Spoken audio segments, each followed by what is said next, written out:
Hi friends, welcome back to our channel.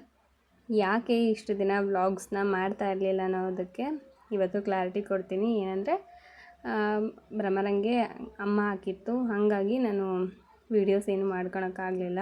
ಈ ಒಂದು 3-4 ದಿನದಿಂದನೂ ಕೂಡ ಅವಳು ನೋಡ್ಕೊಳೋದ್ರಲ್ಲೇ ಆಗಿದೆ. ಇಲ್ಲಿ ಚೊಂಬಲ್ಲಿ ದೇವರಿಗೆ ಅಂದರೆ ಈ ಥರ ಪೂಜೆ ಮಾಡ್ತೀವಿ ನಾವು. ಒಂದು ಸ್ವಲ್ಪ ಬೇವಿನ ಸೊಪ್ಪೆಲ್ಲ ಇಟ್ಬಿಟ್ಟು ಅದ್ರ ಮುಂದ್ಗಡೆ ಊದ್ಬತ್ತಿ ಒಂದು ಹಚ್ತೀವಿ ಅಷ್ಟೇ. ಹಾಗೆ ಆ ಮರದಲ್ಲಿ ಮಕ್ಕಳಿಗೆ ಅಂದರೆ ಇವಾಗ ಅಮ್ಮ ಹಾಕಿರುತ್ತಲ್ವ, ಆ ಮಗುಗೆ ಏನು ಇಷ್ಟ ಆಗುತ್ತೋ, ಏನು ತಿನ್ನುತ್ತೋ ಅದನ್ನು ಆ ಮರದಲ್ಲಿ ಹಾಕಿ ಇಟ್ಟಿರ್ತೀವಿ. ಹಾಗೆ ನೀವು ಇಲ್ಲಿ ನೋಡ್ಬೋದು ಭ್ರಮರನ ಕೈ ಯಾವ ಥರ ಇದೆ ಅಂತ ಹೇಳಿ. ಅಮ್ಮ ಸ್ವಲ್ಪ ಜಾಸ್ತಿನೇ ಇದಾಗಿದೆ, ಕೈಯಲ್ಲೆಲ್ಲ ಬಂದುಬಿಟ್ಟಿದೆ ಅಮ್ಮ. ಸ್ವಲ್ಪ ಅಂದರೆ ಫಸ್ಟು ದಿನ 2ನೇ ದಿನ ಅವಳನ್ನ ಸುಧಾರಿಸೋದು ತುಂಬ ಕಷ್ಟ ಆಯಿತು. ಅದಾದಮೇಲೆ ಅವಳಿಗೆ ಬೇವಿನ ಸೊಪ್ಪು ಹಚ್ಚಿದ ಮೇಲೆ ಸ್ವಲ್ಪ ತಣ್ಣಗಾಗಿದ್ದಾಳೆ. ಇವಾಗ ಮಲ್ಕೊಂಡಿದ್ದಾಳೆ.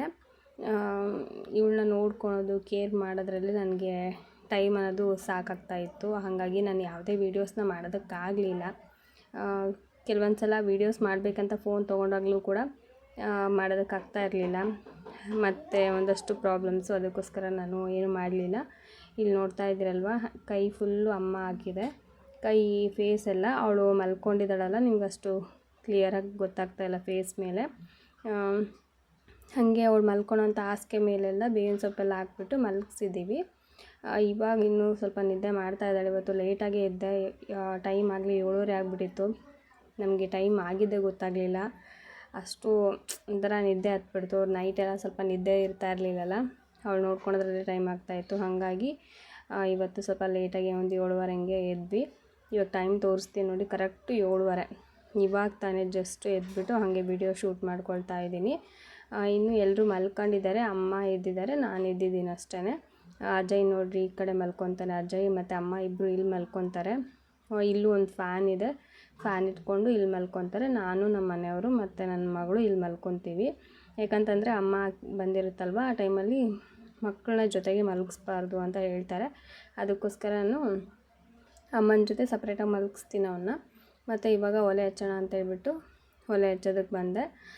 ಸ್ನಾನಕ್ಕೆ ನೀರು ಕಾಯಿಸ್ಬೇಕಲ್ವ, ಮತ್ತು ಇವತ್ತು ಅವಳಿಗೆ ಸ್ನಾನ ಮಾಡಿಸೋದಿದೆ. ಭ್ರಮರಂಗೆ ಸ್ವಲ್ಪ ಬೇವಿನ ಸೊಪ್ಪೆಲ್ಲ ಹಚ್ಚಿ ಸ್ನಾನ ಮಾಡಿಸ್ಬೇಕಲ್ಲ, ಅದಕ್ಕೋಸ್ಕರನೇ ಇವಾಗ ನೀರು ಕಾಯಿಸ್ತಾ ಇದ್ದೀನಿ. ನಾನು ಏನು ಮಾತಾಡ್ತಾ ಇದ್ದೀನಿ ಅಂತಂದು ಕೂಡ ನನಗೆ ಕ್ಲಿಯರಾಗಿ ಗೊತ್ತಾಗ್ತಾ ಇಲ್ಲ. ಯಾಕಂದರೆ ಒಂದು 3-4 ದಿನದಿಂದ ಗ್ಯಾಪ್ ಕೂಡ ಆಗೋಯ್ತಲ್ಲ ವ್ಲಾಗ್ಸಿಗೆ ವಾಯ್ಸ್ ಎಲ್ಲ ಕೊಟ್ಬಿಟ್ಟು. ಹಾಗಾಗಿ ಏನು ಮಾತಾಡ್ತಾ ಇದ್ದೀನಿ ಅನ್ನೋದು ಕೂಡ ನನಗೂ ಕೂಡ ಕನ್ಫ್ಯೂಸ್ ಆಗ್ತಾ ಇದೆ. ಇಲ್ಲಿ ನನ್ನ ಮಗ ವಿಡಿಯೋ ಮಾಡಪ್ಪ ಅಂತ ಹೇಳಿ ಫೋನ್ ಕೊಟ್ಟರೆ ಅವನು ಈ ಥರ ಮಾಡ್ತಾ ಇದ್ದಾನೆ. ಝೂಮ್ ಮಾಡೋದು, ಟಾರ್ಚ್ ಆನ್ ಮಾಡೋದು, ಟಾರ್ಚ್ ಆಫ್ ಮಾಡೋದು, ಹಿಂಗೆ ಮಾಡ್ತಾ ಇದ್ದಾನೆ. ಏನಾದರೂ ಒಂಚೂರು ಹೆಲ್ಪ್ ಮಾಡಿರಿ ಅಂದರೆ ಈ ಥರ ಮಾಡ್ತಾರೆ. ಒಂದೊಂದು ಸಲ ನೀಟಾಗಿ ಮಾಡಿಕೊಡ್ತಾನೆ ವೀಡಿಯೋಸು, ಒಂದೊಂದು ಸಲ ಹಿಂಗೆ ಮಾಡ್ತಾನೆ. ಅಮ್ಮ ಇಲ್ಲಿ ಕಸ ಗುಡಿಸ್ತಾ ಇದ್ದಾರೆ. ಅಂದರೆ ಒಬ್ಬೊಬ್ಬರು ಒಂದೊಂದು ಕೆಲಸ ಮಾಡ್ಕೋತೀವಿ, ಇಬ್ಬರು ಇರ್ತೀವಲ್ಲ. ಅಮ್ಮ ಏನಾದರೂ ವ್ಯಾಪಾರಕ್ಕೆಲ್ಲ ಹೋಗ್ತಾರಲ್ವ, ಸೊ ಆ ಟೈಮಲ್ಲಿ ನಾನೇ ಮಾಡ್ಕೊತೀನಿ ಎಲ್ಲ ಕೆಲಸನೂ. ಒಬ್ಬರ ಮೇಲೇ ಆಗಿಬಿಡುತ್ತೆ. ಆದ್ರೂ ರೂಢಿ ಆಗಿಬಿಟ್ಟಿದೆ, ಎಲ್ಲ ಮಾಡ್ಕೊತೀನಿ. ಜಾಸ್ತಿ ಏನು ಕೆಲಸ ಇರೋಲ್ಲ, ಅದೇ ಅಡುಗೆ ಮಾಡೋದು, ಮನೆ ಕ್ಲೀನ್ ಮಾಡ್ಕೊಳ್ಳೋದು, ಮಕ್ಳಿಗೆ ಸ್ನಾನ ಮಾಡಿಸೋದು, ಅದೇ ನಾರ್ಮಲ್ ಹೌಸ್ ವೈಫ್ ರೂಟೀನ್ ಇರುತ್ತಲ್ವ, ಅದೇ ಥರನೇ ಇರುತ್ತೆ. ಬಟ್ ಇವಾಗ ಏನಂದರೆ ಸ್ವಲ್ಪ ಜಾಸ್ತಿನೇ ಆಗುತ್ತೆ. ಭ್ರಮರ ಬೇರೆ ಸ್ವಲ್ಪ ಅಮ್ಮ ಎಲ್ಲ ಆಗಿರೋದ್ರಿಂದ ಅವಳನ್ನ ನೋಡ್ಕೊಳೋದು, ಅವಳನ್ನ ಕೇರ್ ಮಾಡೋದು, ಅವಳಿಗೆ ಒಂದು ಸ್ವಲ್ಪ ಸ್ನಾನ ಮಾಡಿಸೋದು, ಆ ಥರದ್ದೆಲ್ಲ ಇರುತ್ತಲ್ವ, ಅದು ಒಂದು ಸ್ವಲ್ಪ ಇದಾಗುತ್ತೆ. ಅದು ವೀಡಿಯೋಸ್ ನಾನೇನು ಹಾಕೋದಕ್ಕೆ ಹೋಗಿಲ್ಲ. ಯಾಕಂದರೆ ಕೆಲವೊಂದು ಸಲ ಕಾಪಿರೈಟ್ ಎಲ್ಲ ಬಂದುಬಿಡುತ್ತೆ ವೀಡಿಯೋಸ್ ಎಲ್ಲ ಥರ ಹಾಕ್ಬಿಟ್ರೆ. ಅದಕ್ಕೋಸ್ಕರ ನಾನು ಆ ವೀಡಿಯೋಸ್ ಕೂಡ ಹಾಕಿಲ್ಲ. ಈ ಸಲ ನಾವು ಯುಗಾದಿ ಹಬ್ಬ ಕೂಡ ಮಾಡಿಲ್ಲ. ನಾವು ಹೇಳ್ಬೇಕಂದ್ರೆ ಯುಗಾದಿ ಹಬ್ಬದ ಹಿಂದಿನ ದಿನ ನನ್ನ ಮಗಳಿಗೆ ಗೊತ್ತಾಗಿದ್ದು ಅಮ್ಮ ಕಾಣಿಸ್ಕೊಂಡಿದ್ದು. ಹಾಗಾಗಿ ಯುಗಾದಿ ಟೈಮಲ್ಲಿ ಅದನ್ನೆಲ್ಲ ಮಾಡೋದಕ್ಕೆ ಬರಲ್ಲ ಅಂತ ಕೂಡ ಹೇಳಿದರು. ಅಮ್ಮ ಹಾಕಿರೋದ್ರಿಂದ ಜಸ್ಟ್ ಮನೆಯಲ್ಲೇ ಬೇವು ಬೆಲ್ಲ ಎಲ್ಲ ಮಾಡಿಕೊಂಡು ಊಟ ಮಾಡಿದ್ವಿ. ಆದರೆ ಪೂಜೆ ಗೀಜೆ ಆ ಥರ ಎಣ್ಣೆ ಸ್ನಾನ ಏನೂ ಕೂಡ ಮಾಡಿಲ್ಲ ಈ ವರ್ಷ. ಅದಕ್ಕೋಸ್ಕರ ಯುಗಾದಿ ಹಬ್ಬದ್ದು ಕೂಡ ನಾನು ಯಾವುದೇ ವೀಡಿಯೋಸ್ನೂ ಕೂಡ ನಾನು ನಿಮ್ಮ ಜೊತೆ ಶೇರ್ ಮಾಡ್ಕೊಂಡಿಲ್ಲ. ಎಲ್ಲರೂ ಕೂಡ ಯುಗಾದಿ ಫೆಸ್ಟಿವಲ್ಸು ಅದೆಲ್ಲರದ್ದು ಎಲ್ಲರೂ ಶೇರ್ ಮಾಡ್ಕೊಂಡಿದ್ದಾರೆ. ಬಟ್ ನಾನು ಮಾಡ್ಕೊಳಕ್ಕಾಗಲಿಲ್ಲ. ಇದೇ ಒಂದು ರೀಸನ್ಗೆ ನನಗೂ ಆಸೆ ಇತ್ತು ಈ ಸಲ ಚೆನ್ನಾಗಿ ಮಾಡೋಣ ಯುಗಾದಿ ಹಬ್ಬನ, ನಿಮ್ಮ ಜೊತೆ ಶೇರ್ ಮಾಡ್ಕೊಳ್ಳೋಣ ಅಂದ್ಕೊಂಡು. ಆದರೆ ನಾವು ಅಂದ್ಕೊಳೋದೇ ಒಂದು, ಅದು ಆಗೋದೇ ಇನ್ನೊಂದು ಅನ್ನೋ ಥರ. ಪರವಾಗಿಲ್ಲ, ಆದ್ರೂ ಈ ಥರ ಆಗಿದೆ ಅಂತ ನನಗೇನು ಬೇಜಾರಿಲ್ಲ. ನೆಕ್ಸ್ಟ್ ಇಯರ್ ನಾವು ಚೆನ್ನಾಗಿ ಮಾಡ್ಕೊತೀವಿ. ಈ ಸಲ ಅಮ್ಮ ಬಂದಿದ್ದಾರಲ್ವ, ಸೊ ಹಾಗಾಗಿ ಅಮ್ಮನೇ ನಮ್ಮ ಮನೇಲಿರೋದು. ಇವಾಗ ಜಸ್ಟ್ ಅವ್ರು ನೋಡ್ಕೊಳೋದ್ರಲ್ಲೇ ಇದ್ದೀವಿ. ಈಗ ಜಸ್ಟ್ ಟೀ ಮಾಡ್ತಾಯಿದ್ದೀನಿ. ಆಗಲೇ 8 ಗಂಟೆ ಆಗೋಯ್ತು. ಟೈಮ್ ಹೋಗ್ತಾ ಇರೋದೇ ಗೊತ್ತಾಗ್ತಾ ಇಲ್ಲ ನನಗೆ, ಅಷ್ಟು ಫಾಸ್ಟಾಗಿ ಟೈಮ್ ಹೋಗ್ತಾ ಇದೆ. ಮತ್ತು ನಾನು ಕೂಡ ಲೇಟಾಗಿ ಎದ್ದಿರೋದ್ರಿಂದ ಕೆಲಸ ಕೂಡ ಲೇಟಾಗಿ ಆಗ್ತಾಯಿದ್ದವು. ಹಂಗೇ ಬೆಳಗ್ಗೆ ಎದ್ದ ತಕ್ಷಣ ಫಸ್ಟು ಫೇಸ್ ವಾಶ್ ಎಲ್ಲ ಮಾಡಿಕೊಂಡು ರೈಸ್ ಮಾಡೋದಕ್ಕೆ ಇಟ್ಬಿಟ್ಟೆ. ಯಾಕಂದರೆ ಮತ್ತು ಯಾವಾಗ ಟಿಫನ್ ಕೇಳ್ತಾರೋ ಮಕ್ಕಳು ಗೊತ್ತಾಗೋದಿಲ್ಲ. ಅದರಲ್ಲಿ ಭ್ರಮರ ನೈಟ್ ಟೈಮಲ್ಲಿ ಸ್ವಲ್ಪ ಕಡಿಮೆನೇ ಇವಾಗ ಊಟ ಮಾಡೋದು, ಹಾಗಾಗಿ ಬೆಳಗ್ಗೆ ಟೈಮಲ್ಲಿ ಕೆಲವೊಂದು ಸಲ ಬೇಗನೆ ಕೇಳ್ತಾಳೆ. ಮತ್ತು ಅಜಯ್ನು ಇವಾಗ ಸ್ವಲ್ಪ ಬೆಳಗ್ಗೆ ಬೇಗ ಕೇಳ್ತಾನೆ. ಅದಕ್ಕೋಸ್ಕರ ಫಸ್ಟ್ ಎದ್ದ ತಕ್ಷಣವೇ ರೈಸ್ ಮಾಡೋದಕ್ಕೆ ಇಟ್ಟಿದ್ದೆ. ಪುಳಿಯೋಗರೆ ಗೊಜ್ಜು ಮಾಡಿ ಪುಳಿಯೋಗರೆ ಕಲಿಸ್ಬೇಡ, ಪುಳಿಯೋಗರೆ ಆದರೆ ತಿಂತಾರೆ ಅಂದ್ಬಿಟ್ಟು. ಈ ಟೈಮಲ್ಲಿ ಏನಂದರೆ ನಮ್ಮ ಕಡೆ ಪಾಲಿಸೋದು ಅಮ್ಮ ಬಂದಾಗ ರೊಟ್ಟಿ ಹಂಚಿರುತ್ತಲ್ವ, ರೊಟ್ಟಿ ಹಂಚಿಕ್ಕಲ್ಲ, ಒಲೆ ಮೇಲೆ, ಮತ್ತು ರೊಟ್ಟಿ ಮಾಡಲ್ಲ, ಮುದ್ದೆ ಮಾಡಲ್ಲ. ನೆಕ್ಸ್ಟು ಒಗ್ಗರಣೆ ಕೂಡ ಕೊಡಲ್ಲ ಸಾಂಬಾರಿಗೆ. ಆದರೆ ಇವಾಗೆಲ್ಲ ಮಕ್ಕಳು ಸಾಂಬಾರಿಗೆ ಒಗ್ಗರಣೆ ಹಾಕಲಿಲ್ಲ ಅಂದರೆ ಊಟನೂ ಕೂಡ ಮಾಡಲ್ಲ. ಅದಕ್ಕೋಸ್ಕರ ಅದನ್ನೆಲ್ಲ ಮತ್ತು ಅದನ್ನು ನಡೆಸಲ್ಲ. ಆಮೇಲೆ ಕಸ ಕೂಡ ನಾವು ಕಸಬರ್ಗೆಯಲ್ಲೇ ಹೊಡಿಬಾರ್ದು ಅಂತ ಹೇಳ್ತಾರೆ. ಅಂದರೆ ಮುಳ್ಳು ಕಸಬರ್ಗೆ ಎಲ್ಲ ಫಸ್ಟಿಗೆಲ್ಲ ಉಪಯೋಗಿಸ್ತಿದ್ರಲ್ಲ, ಅದ್ರಲ್ಲಿ ಕಸ ಗುಡಿಸ್ಬಾರ್ದು. ಆಮೇಲೆ ಬಟ್ಟೆಯಲ್ಲೇ ಒರೆಸ್ಬೇಕು. ಅಂದರೆ ಜಾಸ್ತಿ ಮನೆ ನೀಟಾಗಿ ಕೂಡ ಇಟ್ಕೋಬಾರ್ದು ಅಂತಾರೆ. ಯಾಕಂದರೆ ಅಮ್ಮಂಗೆ ತುಂಬ ಇಷ್ಟ ಆಗಿಬಿಡುತ್ತೆ ಇಲ್ಲೇ ಇರೋಣ ಅಂತ ಇದಾಗುತ್ತೆ ಮನಸ್ಸಿಗೆ. ಅದಕ್ಕೋಸ್ಕರ ಜಾಸ್ತಿ ನೀಟ್ ಮಾಡಬಾರ್ದು ಮನೇನ ಅಂತ ಹೇಳ್ತಾರೆ. ಹಾಗಾಗಿ ನಾನು ಜಾಸ್ತಿ ಇವಾಗ ಕ್ಲೀನ್ ಮಾಡೋದಕ್ಕೆಲ್ಲ ಹೋಗ್ತಾ ಇಲ್ಲ. ಎಷ್ಟಾಗುತ್ತೋ ಅಷ್ಟು ಹಂಗೆ ಸ್ವಲ್ಪ ಕಸ ಗುಡಿಸ್ಕೊಳೋದು, ಹಂಗೆ ಇದು ಮಾಡ್ತಾಯಿದ್ದೀನಿ. ನೆಲನೂ ಕೂಡ ನಾವು ಪದೇ ಪದೇ ಒರೆಸ್ತಾಯಿದ್ವಿ. ಬಟ್ ಇವಾಗೂ ಅದೇನು ಮಾಡ್ತಾಯಿಲ್ಲ ನಾನು. ಯಾಕಂದರೆ ನನ್ನ ಮಗಳು ಈಗ ಹುಷಾರಾಗಬೇಕು, ಅಮ್ಮ ಸ್ವಲ್ಪ ನಿಧಾನಕ್ಕೆ ಹಿಡೀಲಿ ಅನ್ನೋ ಒಂದು ಕಾರಣಕ್ಕೆ. ಮತ್ತು ಮನೇಲಿ ಕೂಡ ಇವಾಗ ಏನು ಪೂಜೆ ಗೀಜೆ ಎಲ್ಲ ಮಾಡಲ್ಲಲ್ಲ, ಅದಕ್ಕೋಸ್ಕರ ಸ್ವಲ್ಪ ಲೇಟಾಗಿ ಎದ್ದೇಳ್ತಾ ಇದ್ದೀನಿ. ಮನೇಲಿ ಪೂಜೆ ಎಲ್ಲ ಮಾಡೋದಿದ್ದಿದ್ರೆ ಬೇಗನೆ ಎದ್ದೇಳಬೇಕು. ಒಂದು 5 ಗಂಟೆ ಇಲ್ಲ 5:30, ಲಾಸ್ಟ್ ಅಂದರೆ 6 ಗಂಟೆಗೆ ಎದ್ಬಿಟ್ಟು ಕೆಲಸ ಮಾಡ್ಕೊತೀನಿ. ಮತ್ತು 7 ಗಂಟೆ 7:30 ಅನ್ನೋಷ್ಟು ಪೂಜೆ ಗೀಜೆ ಎಲ್ಲ ಮುಗಿದೋಗುತ್ತೆ ಮನೇಲಿ. ಇವತ್ತು 7:15 ಎದ್ದಿದ್ದೀನಿ. ಇದೇ ನನಗೆ ಲೇಟ್ ಆಗೋಯಿತು ಅಂತ ಅನ್ನಿಸ್ತು ನನಗೆ. ಇದೇ ಫಸ್ಟ್ ನಾನು 7:15 ನಾನು ಎದ್ದಿರೋದು. ಹುಷಾರಿಲ್ಲದೆ ಇರೋ ಟೈಮಲ್ಲಿ ಒಂದು 7 ಗಂಟೆ 7:15 ಹಂಗೆ ಎದ್ದೇಳ್ತಾ ಇದ್ದೆ. ಚೆನ್ನಾಗಿದ್ದಾಗಲೂ ಇವಾಗ 7:15 ಎದ್ದಿದ್ದೀನಿ ಅಂದರೆ ಅದು ಇದೇ ಫಸ್ಟ್ ನನ್ನ ಲೈಫಲ್ಲಿ ಫಸ್ಟ್ ಟೈಮ್ ನಾನು 7:15 ಎದ್ದಿರೋದು. ನನಗೆ ಒಂಥರ ಆಶ್ಚರ್ಯ ಆಗುತ್ತೆ, ಇಷ್ಟು ಲೇಟಾಗಿ ಎದ್ದ ನಾನು ಅಂತ ಹೇಳಿ. ಯಾಕಂದರೆ ನಾನು ಬೇಗನೆ ಎದ್ದೇಳ್ತೀನಿ. ಕೆಲವೊಂದು ಸಲ ಹೆಂಗಂದರೆ ಅಲಾರಾಮ್ ಹೊಡ್ದಂಗೆ ನನಗೆ ಎಚ್ಚರಿಕೆ ಆಗಿಬಿಡುತ್ತೆ. ಏನು ಅಲಾರಾಮೇ ಇಟ್ಕೊಳೋದು ಬೇಡ, ಬೇಗ ಎಚ್ಚರ ಆಗಿಬಿಡುತ್ತೆ ಆ ಥರ. ಇವಾಗ ಟೀ ಎಲ್ಲ ಕುಡಿದು ಟಿಫನ್ ಮಾಡಿ ನನ್ನ ಮಗಳಿಗೆ ಸ್ನಾನ ಎಲ್ಲ ಮುಗಿಸ್ಬಿಟ್ಟು ಅದಾದಮೇಲೆ ಈಗ ಸಾಂಬಾರು ಮಾಡೋದಕ್ಕೆ ಬೇಳೆ ಎಲ್ಲ ಆರಿಸ್ತಾ ಇದ್ದೀನಿ. ಬಜ್ಜಿ ಸಾಂಬಾರು ಮಾಡ್ತೀನಿ. ನಮ್ಮ ಕಡೆ ಬಜ್ಜಿ ಸಾಂಬಾರು ಅಂತೀವಿ ಇದನ್ನು. ಬೇಳೆ ಹಸಿಮೆಣ್ಸಿಕಾಯಿ ಎಲ್ಲ ಹಾಕ್ಬಿಟ್ಟು ಮಾಡೋಂಥ ಸಾಂಬಾರು ಬಜ್ಜಿ ಸಾಂಬಾರು ಚೆನ್ನಾಗಿರುತ್ತೆ. ಇದು ಊಟ ಮಾಡೋದಕ್ಕೆ ಮತ್ತು ಒಂಥರ ಬಾಯಿಗೆ ಟೇಸ್ಟ್ ಅಂತ ಅನಿಸುತ್ತೆ. ಅದಕ್ಕೋಸ್ಕರ ಇವತ್ತು ಈ ಸಾಂಬಾರು ಮಾಡ್ತಾಯಿದ್ದೀನಿ. ಏನೇ ಮಾಡಿದರೂ ಕೂಡ ನಮ್ಮ ಮನೇಲಿ ನನ್ನ ಮಕ್ಕಳಿಗೆ ಬೇಳೆ ಹಾಕಿ ಮಾಡಿರುವಂಥ ಸಾಂಬಾರು ಬೇಗ ಇಷ್ಟಪಡ್ತಾರೆ. ತರಕಾರಿ ಸಾಂಬಾರು, ಕಾಳಿನ ಸಾಂಬಾರು ಅಂಥವನ್ನ ಜಾಸ್ತಿ ಇಷ್ಟಪಡಲ್ಲ. ಅದಕ್ಕೋಸ್ಕರನೇ ಸ್ವಲ್ಪ ಬೇಳೆ ಸಾಂಬಾರು ಅಂಥವನ್ನೇ ಜಾಸ್ತಿ ಮಾಡ್ತೀನಿ. ಮತ್ತು ತಿಳಿ ಸಾಂಬಾರು ಇರುತ್ತಲ್ವ, ಅದು ಟೊಮೆಟೊ ರಸಮ್, ಅದು ಒಂದನ್ನು ಇಷ್ಟಪಡ್ತಾರೆ.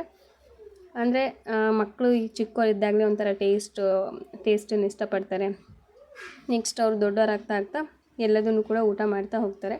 ಹಾಗೆ ಅವರು ಸ್ವಲ್ಪ ಇವಾಗ ತಿಳುವಳಿಕೆ ಬರೋವರೆಗೂ ಅವ್ರು ಏನು ಕೇಳ್ತಾರೆ ಅದನ್ನೇ ಮಾಡಿಕೊಡ್ಬೇಕು ನಾನು. ಆದ್ರೂ ಬಿಡೋದಿಲ್ಲ, ಎಲ್ಲದೂ ರೂಢಿಯಾಗಲಿ ಅಂತ ಹೇಳ್ಬಿಟ್ಟು ಆವಾಗವಾಗ ಕಾಳಿನ ಸಾಂಬಾರೆಲ್ಲ ಮಾಡಿ ಸ್ವಲ್ಪ ಎದುರಿಸ್ಬಿಟ್ಟಾಗಲಿ ತಿನ್ನಿಸ್ತೀನಿ. ಇಲ್ಲಾಂದರೆ ಅದು ಕೂಡ ರೂಢಿ ಆಗೋಲ್ಲ. ನಾವು ಮಕ್ಕಳಿಗೆ ಹೆಂಗೆ ರೂಢಿ ಮಾಡ್ತೀವೋ ಅದು ಮುಂದೆ ಮತ್ತು ಅದೇ ರೂಢಿ ಆಗುತ್ತೆ ಅನ್ನೋದು ನನ್ನ ಕಾನ್ಸೆಪ್ಟು. ಆದರೆ ನಮ್ಮಮ್ಮ ಇಲ್ಲ ಬಿಡು, ಇವಾಗ ಜಸ್ಟ್ ಅವ್ರಿಗೆ ಏನು ಇಷ್ಟ ಆಗ್ತದೆ ತಿಂತಾರೆ, ನೆಕ್ಸ್ಟ್ ಅದಾದಮೇಲೆ ಅವರು ಹೊಂದ್ಕೋತಾರೆ ಎಲ್ಲದಕ್ಕೂ ಅಂತ ಹೇಳ್ತಾರೆ. ಆದರೂ ನನಗೆ ಎಲ್ಲೋ ಒಂದು ಕಡೆ ಡೌಟ್, ಅವರೆಲ್ಲ ಆ ಥರ ಹೊಂದ್ಕೊಳ್ತಾರೋ ಅಂತಂದು ನೋಡಬೇಕು. ಇವಾಗ ಬೇಳೆ ಆರಿಸ್ತಾ ಇದ್ದೀನಿ. ಬೇಳೆ ಯಾವಾಗ್ಲೂ ಕ್ಲೀನ್ ಮಾಡಿ ಒಂದು ಬಾಕ್ಸೆಲ್ಲ ಇಟ್ಬಿಡ್ತಾಯಿದ್ದೆ. ಈ ಸಲ ನಾನೇನು ಕ್ಲೀನ್ ಮಾಡೋದಕ್ಕೆ ಹೋಗಿಲ್ಲ. ಯಾಕಂದರೆ ಅಮ್ಮ ಎಲ್ಲ ಹೋದ್ಮೇಲೆ ಒಂದು ಸ್ವಲ್ಪ ಮನೆಯೆಲ್ಲ ಕ್ಲೀನ್ ಮಾಡ್ಕೊಳೋದಿದೆ. ಅದಕ್ಕೋಸ್ಕರ ಆವಾಗ ಕ್ಲೀನ್ ಮಾಡಿಕೊಂಡು ಬಾಕ್ಸ್ ಎಲ್ಲ ತೊಳೆದು ಎಲ್ಲ ಕ್ಲೀನ್ ಮಾಡ್ಕೋಬೇಕಲ್ಲ. ಆವಾಗಲೇ ಏನು ತಂದಿರ್ತೀವೋ ರೇಷನ್ ಎಲ್ಲ ಕ್ಲೀನ್ ಮಾಡಿ ಬಾಕ್ಸಲ್ಲಿ ಹಾಕ್ಕೊಂಡು ಇಟ್ಕೊಳ್ಳೋಣ ಅಂದ್ಬಿಟ್ಟು ನಾನು ಸುಮ್ಮನಾಗಿದ್ದೀನಿ. ಇವಾಗ ಎಷ್ಟೆಷ್ಟು ಬೇಕೋ ಅಷ್ಟನ್ನು ಮಾತ್ರ ಕ್ಲೀನ್ ಮಾಡಿಕೊಂಡು ಉಪಯೋಗಿಸ್ಕೊಳ್ತಾ ಇದ್ದೀನಿ. ಇವಾಗ ಬೇಳೆನ ನೋಡಿ, ನನಗೆ ಇಷ್ಟು ಬೇಳೆ ಸಾಕು. ಸ್ವಲ್ಪ ಗಟ್ಟಿಯಾಗಿ ಮಾಡ್ಕೊತೀವಿ ಅಂದರೆ ಇನ್ನೂ ಸ್ವಲ್ಪ ಬೇಳೆ ಹಾಕ್ಕೊತೀನಿ. ಸ್ವಲ್ಪ ಒಂಚೂರು ತೆಳುವಂಗೆ ಮಾಡ್ಕೊತೀನಿ. ತುಂಬ ಗಟ್ಟಿ ಅಂದರೆ ಇವಾಗ ಭ್ರಮರ ಊಟ ಮಾಡಲ್ಲ, ಅದಕ್ಕೋಸ್ಕರ ಸ್ವಲ್ಪ ತೆಳುವಾಗಿ ಮಾಡ್ಕೊತೀನಿ. ಇವಾಗ ಒಂದು 2-3 ಸಲ ನಾವು ನೀರು ಹಾಕ್ಬಿಟ್ಟು ಚೆನ್ನಾಗಿ ಬೇಳೆನ ತೊಳೆದು ಆ ನೀರನ್ನು ಚೆಲ್ಲಬೇಕು. ಗಿಡಗಳಿತ್ತು ಅಂದರೆ ಆ ನೀರನ್ನು ಕೂಡ ನೀವು ಗಿಡಗಳಿಗೆ ಹಾಕ್ಬೋದು. ಯಾಕಂದರೆ ಗಿಡಗಳು ಚೆನ್ನಾಗಿ ಬೆಳೀತಾವಂತ ಹೇಳ್ತಾರೆ. ಬೇಳೆ ತೊಳೆದಿರೋ ನೀರು, ಅಕ್ಕಿ ತೊಳೆದಿರೋ ನೀರು, ಅದೆಲ್ಲದನ್ನು ಕೂಡ. ಮತ್ತು ಮೊಸರು ಇರುತ್ತಲ್ವ, ಕೆಲವೊಂದು ಗಿಡಗಳಿಗೆ, ಹೂವಿನ ಗಿಡಗಳಿಗೆ ಹುಳಗಳು ಹತ್ತುತ್ತಾ ಇರುತ್ತೆ ನೋಡಿ. ಆ ಥರ ಹತ್ತಬಾರ್ದು ಅಂದರೆ ಇದು ಹುಳಿ ಮೊಸರು ಇರುತ್ತಲ್ವ, ಅದನ್ನು ಮಜ್ಜಿಗೆ ಥರ ಮಾಡಿಬಿಟ್ಟು ಅದನ್ನು ಗಿಡಗಳಿಗೆ ಹಾಕಿ ಆವಾಗ ಹುಳ ಹತ್ತಲ್ಲ ಅಂತ ಹೇಳ್ತಾರೆ. ಅದನ್ನು ಕೂಡ ಆ ಥರ ಮಾಡಿ ನೋಡಿ. ಚೆನ್ನಾಗಿ ಅಂದರೆ ಚೆನ್ನಾಗಿರೋಂಥ ಗಿಡಗಳಿಗೇನೆ ಸ್ವಲ್ಪ ಹುಳ ಹತ್ತೋದು ಹಂಗೆಲ್ಲ ಆಗ್ತಾ ಇರುತ್ತಲ್ವ, ಅದನ್ನು ಹಾಕಿ ನೋಡಿ, ಹುಳಗಳು ಹತ್ತಲ್ಲ. ಹಾಗೆ ಇವಾಗ ಬೇಳೆ ಎಲ್ಲ ತೊಳೆದಿಟ್ಟಿದ್ದೀನಿ. ಈಗ ಒಂದು 4 ಟೊಮೆಟೊ ತೊಗೋತಾ ಇದ್ದೀನಿ. ಈ 4 ಟೊಮೆಟೊ, ಒಂದು ಸ್ವಲ್ಪ ಹಸಿಮೆಣ್ಸಿಕಾಯಿ, ಇದಕ್ಕೆ ಏನೇನು ಬೇಕೋ ಅದನ್ನೆಲ್ಲ ಕಟ್ ಮಾಡಿ ಇವಾಗ ಕುಕ್ಕರಲ್ಲಿ ಹಾಕ್ಕೋಬೇಕು. ನಿಮಗೆ ಅದನ್ನು ಹಾಕ್ಕೊಂಡಾದ್ಮೇಲೆ ನಾನು ನಿಮ್ಗೆ ತೋರಿಸ್ತೀನಿ ಏನೇನು ಬೇಕು ಅಂತ ಹೇಳಿ. ಇವಾಗ ನೋಡ್ತಾ ಇದ್ದೀರಲ್ವ, ಬೇಳೆ, ಟೊಮೆಟೊ ಹಣ್ಣು, ಹುಣಸೆ ಹಣ್ಣು, ಕೊತ್ತಂಬರಿ ಸೊಪ್ಪು, ಹಸಿಮೆಣ್ಸಿಕಾಯಿ, ಬೆಳ್ಳುಳ್ಳಿ ಇಷ್ಟನ್ನು ಜೋಡಿಸಿಟ್ಕೊಂಡಿದ್ದೀನಿ. ಹಸಿಮೆಣ್ಸಿಕಾಯಿ ನಿಮ್ಮ ಖಾರ ಎಷ್ಟು ಬೇಕೋ ಅಷ್ಟನ್ನು ನೋಡಿ ತೊಗೊಳ್ಳಿ. ಟೊಮೆಟೊ ಹಣ್ಣು ಸ್ವಲ್ಪ ಹಾಕ್ಕೊಳ್ಳಿ. ಟೊಮೆಟೊ ಹಣ್ಣು ಜಾಸ್ತಿ ಹಾಕ್ಕೊಂಡ್ರೆ ರೆಡ್ ಕಲರ್ ಬಂದುಬಿಡುತ್ತೆ ಸಾಂಬಾರು. ನಿಮ್ಗೆ ಎಲ್ಲೋ ಕಲರ್ ಬೇಕು ಅಂದರೆ ಟೊಮೆಟೊ ಹಣ್ಣು ಕಡಿಮೆ ಹಾಕ್ಕೊಳ್ಳಿ. ಹುಣಸೆ ಹಣ್ಣು ಒಂದು ಸ್ವಲ್ಪ ನಿಂಬೆಹಣ್ಣಿನ ಗಾತ್ರ ಇರುತ್ತಲ್ವ, ಚಿಕ್ಕ ನಿಂಬೆಹಣ್ಣು ಆ ಸೈಜಲ್ಲಿ ಹುಣಸೆ ಹಣ್ಣನ್ನು ಹಾಕ್ಕೊಂಡಿದ್ದೀನಿ. ಹಾಗೆ ಒಂದು ಸ್ವಲ್ಪ ಜೀರಿಗೆ, ಒಂದು ಸ್ವಲ್ಪ ಅರಿಶಿನದ ಪುಡಿ ಹಾಕ್ಕೊಂಡಿದ್ದೀನಿ.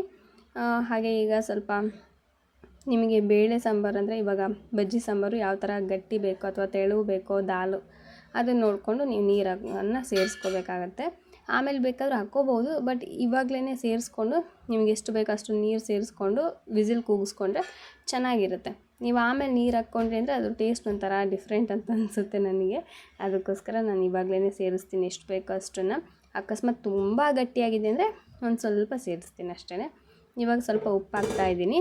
ಹಾಗೆ ಒಂಚೂರು ಇದಕ್ಕೆ ಎಣ್ಣೆ ಹಾಕ್ಕೋತೀನಿ. ಎಣ್ಣೆ ಏನಕ್ಕೆ ಹಾಕ್ಕೊತೀನಿ ಅಂದರೆ ಬೇಳೆ ಅದೆಲ್ಲ ಹಸಿಮೆಣ್ಸಿಕಾಯಿ ಅವೆಲ್ಲ ಏನು ಹಾಕಿರ್ತೀವೋ ಅದೆಲ್ಲ ಸ್ಮೂತಾಗಿ ಬೇಯುತ್ತೆ. ಮತ್ತು ಇನ್ನೊಂದು ವಿಸಿಲ್ ಕೂಗಿಸ್ತೀವಲ್ಲ ಆ ಟೈಮಲ್ಲಿ ಅದು ಏನು ನೀರು ಉಕ್ಕಿ ಬರುತ್ತಲ್ವ, ಅದೇನು ಉಕ್ಕಿ ಬರೋಲ್ಲ, ಚೆನ್ನಾಗೇ ಇದಾಗುತ್ತೆ. ಅದಕ್ಕೋಸ್ಕರನೇ ಸ್ವಲ್ಪ ನೀರು ಹಾಕಿದ ಮೇಲೆ ಒಂಚೂರು ಎಣ್ಣೆ ಹಾಕಿ ಅದನ್ನು ವಿಸಿಲ್ ಕೂಗ್ಸೋದಕ್ಕೆ ಇಟ್ಟಿದ್ದೀನಿ. ಇವಾಗ ಜಸ್ಟ್ ಸ್ನಾನ ಮಾಡ್ಕೊಂಬಂದು ಊಟ ಗೀಟೆಲ್ಲ ಮಾಡಿಬಿಟ್ಟು ಕುತ್ಕೊಂಡಿದ್ದಾಳೆ ನೋಡಿ, ಹೆಂಗೆ ಕುಂತಿದ್ದಾಳೆ. ಅವಳೇನೋ ಸ್ನ್ಯಾಕ್ಸ್ ತಿಂತ ಕುತ್ಕೊಂಡಿದ್ಲು. ಜಸ್ಟ್ ಹಾಗೇ ವಿಡಿಯೋ ಮಾಡ್ಕೊಂಡೆ. ಹಾಗೆ ಇವಾಗ ಬೇಳೆ ನೋಡಿ ಇವಾಗೆಲ್ಲ ಚೆನ್ನಾಗಿ ಬೆಂದಿದೆ. ಇದನ್ನು ನಾವು ಮಸ್ಕೋಬೇಕು. ಮಸ್ದು ಒಗ್ಗರಣೆ ಕೊಡಬೇಕು. ನಾರ್ಮಲಾಗಿ ಒಗ್ಗರಣೆ ಹೆಂಗೆ ಕೊಡ್ತೀವೋ ಅಷ್ಟೇ. ಎಣ್ಣೆ ಹಾಕ್ಬಿಟ್ಟು ಸಾಸಿವೆ, ಜೀರಿಗೆ, ಕರಿಬೇವಿನ ಸೊಪ್ಪು, ಒಂದು ಸ್ವಲ್ಪ ಇದಕ್ಕೆ ಈರುಳ್ಳಿ ಹಾಕ್ಕೋತೀನಿ. ಸಣ್ಣ ಕಟ್ ಮಾಡಿ ಈರುಳ್ಳಿ ಹಾಕ್ಬಿಟ್ಟು ಒಂಚೂರು ಬೆಳ್ಳುಳ್ಳಿ ಜಜ್ಜಿ ಹಾಕಿ ಒಗ್ಗರಣೆ ಕೊಟ್ಕೊತೀನಿ. ಒಗ್ಗರಣೆ ಕೊಟ್ಕೊಂಡು ನಾವು ಏನು ಮಸ್ದಿರ್ತೀವೋ ಆ ಸಾಂಬಾರು ಹಾಕ್ಬಿಟ್ಟು ಚೆನ್ನಾಗಿ ಕುದಿಸ್ಬಿಟ್ರೆ ನಮಗೆ ಬಜ್ಜಿ ಸಾಂಬಾರು ರೆಡಿ ಆಗುತ್ತೆ. ಇದಕ್ಕೆ ಮುಳುಗಾಯಿ ಹಾಕಿ ಕೂಡ ಮಾಡ್ಬೋದು. ಮುಳುಗಾಯಿ ಹಾಕಿದರೆ ಅದು ಕೂಡ ಟೇಸ್ಟ್ ಚೆನ್ನಾಗಿರುತ್ತೆ. ಆದರೆ ಇವಾಗ ನಾವು ಮುಳುಗಾಯಿ ಹಾಕಿಲ್ಲ ಅಂದರೆ ಬದನೇಕಾಯಿ ಇರುತ್ತಲ್ವ, ಅದನ್ನು ಕೂಡ ಹಾಕ್ತಾರೆ. ನಾವು ಬದನೇಕಾಯಿ ಹಾಕಿಲ್ಲ. ಬದನೇಕಾಯಿ ಹಾಕಿ ನೋಡಿ, ಇನ್ನೂ ಚೆನ್ನಾಗಿರುತ್ತೆ ಟೇಸ್ಟು. ಇವಾಗ ಈ ರೀತಿ ನಾನು ಸಾಂಬಾರನ್ನ ಮಾಡಿಟ್ಕೊಂಡಿದ್ದೀನಿ. ಇದನ್ನು ಒಂದು 5 ನಿಮಿಷ ಚೆನ್ನಾಗಿ ಕುದಿಸ್ಕೋಬೇಕು. ಇವಾಗ ಚೆನ್ನಾಗಿ ಕುದ್ದಿದೆ. ಇದನ್ನು ಆಫ್ ಮಾಡಿದರೆ ನಮಗೆ ಬಿಸಿ ಬಿಸಿಯಾಗಿ ಬಜ್ಜಿ ಸಾಂಬಾರು ರೆಡಿ ಆಯಿತು.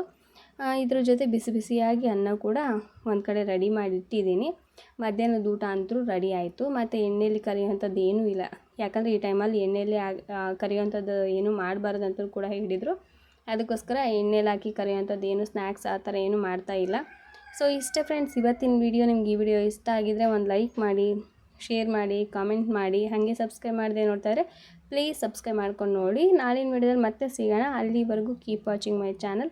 Thank you for watching. Bye.